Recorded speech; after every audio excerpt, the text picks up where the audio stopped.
虾火王 fire suppressor, the perfect elixir for the Shenzhen summer. High cool or low cool? Without a doubt, we went for high cool course because last September's Shenzhen was an all-day sauna. High heat and humidity had me sweating buckets. I thought chilling indoor with conventional air conditioning is the way to stay cool. Nope, not conventional air conditioning. What you need is internal air conditioning. I'm talking about something I spoke of a few videos ago, tangshui or tangshui in Mandarin, literally sugar water. For a humid and sticky night in Shenzhen, there's no better way to end a night than some tiantang sweet soup. Tiantang is a Chaoshan term for tangshui. They refer to the same category of dessert soup popular in this part of China. We're fortunate to have discovered this lifesaver early on during our trip. On the second night, after a heck of a hike dinner featuring spectacular stuffed tofu and scallion oil capon, we head off to see the Nantou Gucheng ancient city. It is regarded as the birthplace of Shenzhen as it was the heart of the city's predecessors, but we're a little disappointed to find it modernized. Coffee store, more coffee store, another coffee store. It's an urban village like the one seen in a recent video, but much nicer. I understand there are lots of benefits to urban renewal, just not what I'm looking for as a tourist. We want sugar water, not Americano. Well, I guess I would have settled for a craft beer, but the camera lady wants sugar water. She insists, so I play along. We hail a cab to head to a more villagey urban village. Destination, Dongji Huazhou Pingdong Tangshui Dian, literally Dong's Huazhou ice cold tangshui store. Huazhou is a city in the west of Guangdong province, and it is well known as a cradle of tangshui. When they put the tangshui in front of me, I'm thinking they exaggerated the ice-cold punch just a tiny bit. The bowls are barely cool to the touch, certainly not as cold as a cup of iced Americano.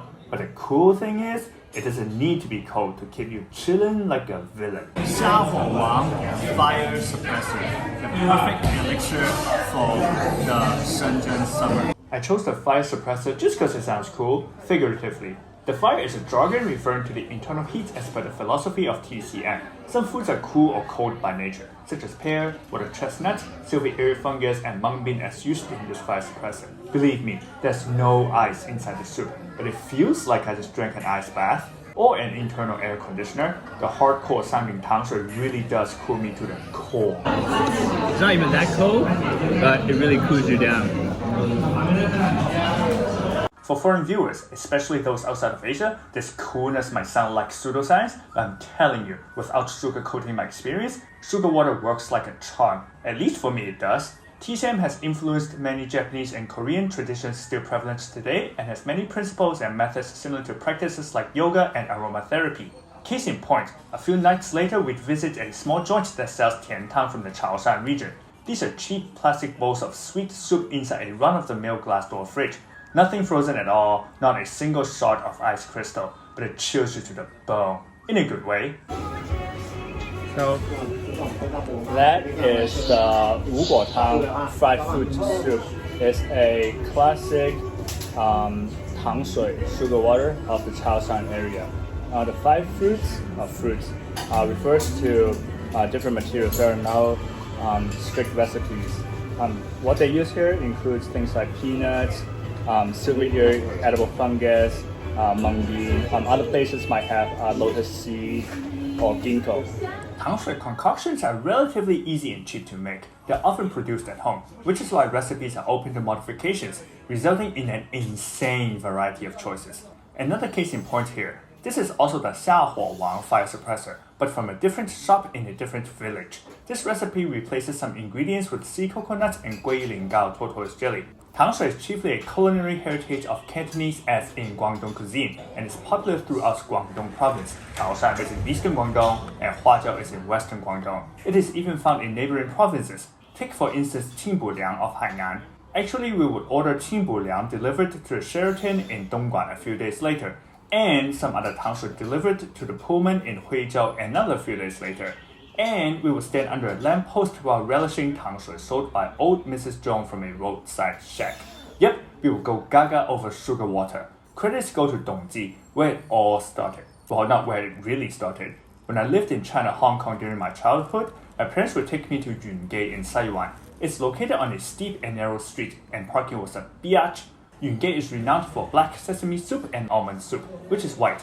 I remember trying to mix the two to create the yin-yang symbol, but before I could draw anything resembling the icon, everything would combine into a grey pool, like a ball of cement. I used to love tangshui as a kid, but taste preference is always evolving. It can be learned and unlearned, hence acquired taste. Tangshui fell out of favor with me later on. Dongji, however, changed all that.